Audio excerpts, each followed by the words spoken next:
आऊज़ु बिल्लाहि मिनश्शैतानिर्रजीम बिस्मिल्लाहिर्रहमानिर्रहीम। अस्सलामु अलैकुम प्यारे दोस्तों, मैं वहीद हुसैन आपकी खिदमत में हाज़िर हूँ। आज का जो टॉपिक है वो ये है कि एडोब फ़ोटोशॉप के अंदर आप हैंड टूल को किस तरह यूज़ कर सकते हैं अपने वर्क एरिया के अंदर। जब आप काम कर रहे होते हैं तो आपको किस वक्त जो है हैंड टूल की ज़रूरत पड़ती है, तो उस वक़्त आप हैंड टूल को अगर यूज़ करेंगे तो आप अपने काम को ठीक तरह से सरअंजाम देंगे, बखूबी सरअंजाम देंगे। तो आइए शुरू करते हैं, लेकिन शुरू करने से पहले मैं अपने दोस्तों से रिक्वेस्ट करूंगा जो मेरे YouTube चैनल को देख रहे हैं, मेरे वीडियो को देख रहे हैं, अभी तक उन्होंने मेरे YouTube चैनल को सब्सक्राइब नहीं किया, तो सबसे पहले आप सब्सक्राइब करें और अपने दोस्तों को भी शेयर करें। तो आइए शुरू करते हैं अपने लेसन को। मैंने एडोब फ़ोटोशॉप CS6 ओपन किया। इसके अंदर मैंने अपने वर्क एरिया को भी खोल लिया है ताकि आसानी के साथ आपको समझा सकूं, आप समझ जाएंगे तो आपके लिए बहुत ही अच्छा होगा। इस साइड पर टूल्स बार हैं। इस टूल बार से अगर आप यहाँ पर आएंगे तो आपको हैंड टूल एक इमेज बनी हुई है वो दिखाई देगी। आप उस पर क्लिक कर लें या अपने कीबोर्ड से शॉर्टकट की का इस्तेमाल करें। शॉर्टकट की H है। जो ही आप H दबाएंगे तो ऑटोमेटिकली आप देख सकते हैं कि यहाँ पर हैंड टूल जो है वो एक्टिव हो चुका है। सबसे पहले यहाँ पे थी मूव टूल में। जैसे ही मैंने यूट्यूब के अंदर अपने कीबोर्ड की मदद से H पर क्लिक किया तो ये हैंड वाला जो टूल है वो खुद ब खुद एक्टिव हो गया। अब मैं आपको दोबारा दिखाता हूँ। जो ही मैंने H क्लिक किया आप देख रहे हैं कि वो एक्टिव हो चुका है और आपका हैंड जो है जिसको आप इस्तेमाल करना चाहते हैं तो आप उसको स्क्रीन पर देख रहे हैं। ये किस वक्त इस्तेमाल हम कर सकते हैं और किस वक्त नहीं कर सकते, ये हर जगह इस्तेमाल नहीं होगा।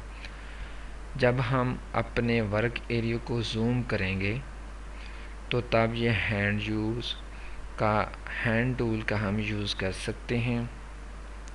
फॉर एग्ज़ाम्पल मैं जहाँ पर जाता हूँ और जूम टूल को क्लिक करके वापस यहाँ पर आता हूँ तो अपने वर्क एरिया को थोड़ा जूम करता हूँ।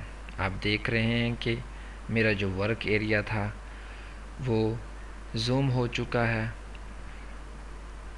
इसका बहुत सारा एरिया जो है हमारी नज़रों से ओझल हो चुका है, दिखाई नहीं दे रहा। हम ये चाहते हैं कि इसका बाकी हिस्सा भी देखें, लेकिन अगर हम जूम टूल की मदद से इस पर क्लिक करते रहे तो ये मज़ीद जूम होता जाएगा, लेकिन हम ये नहीं चाहते। हम चाहते हैं कि काम का कुछ जो हिस्सा हमें नज़र नहीं आ रहा वो भी दिखाई दे। तो हम अपने हैंड टूल को इस्तेमाल करते हुए वो एरिया देख सकते हैं।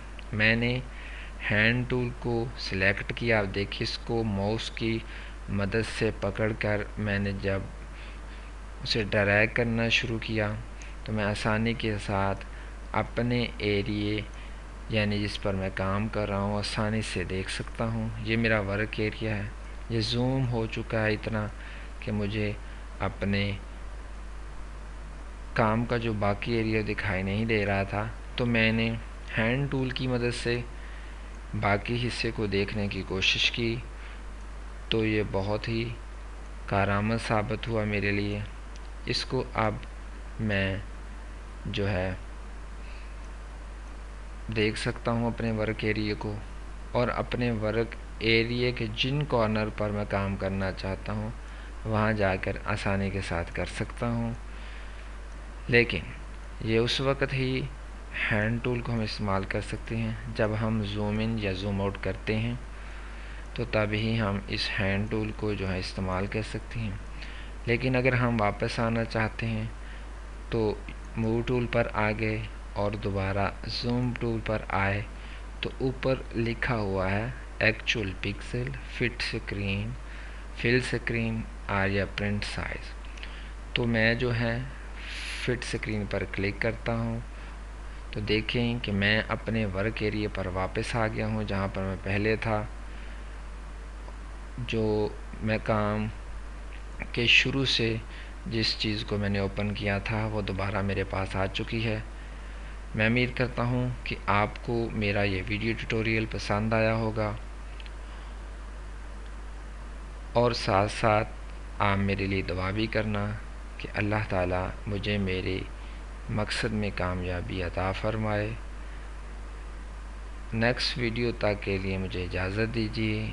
अल्लाह हाफिज़।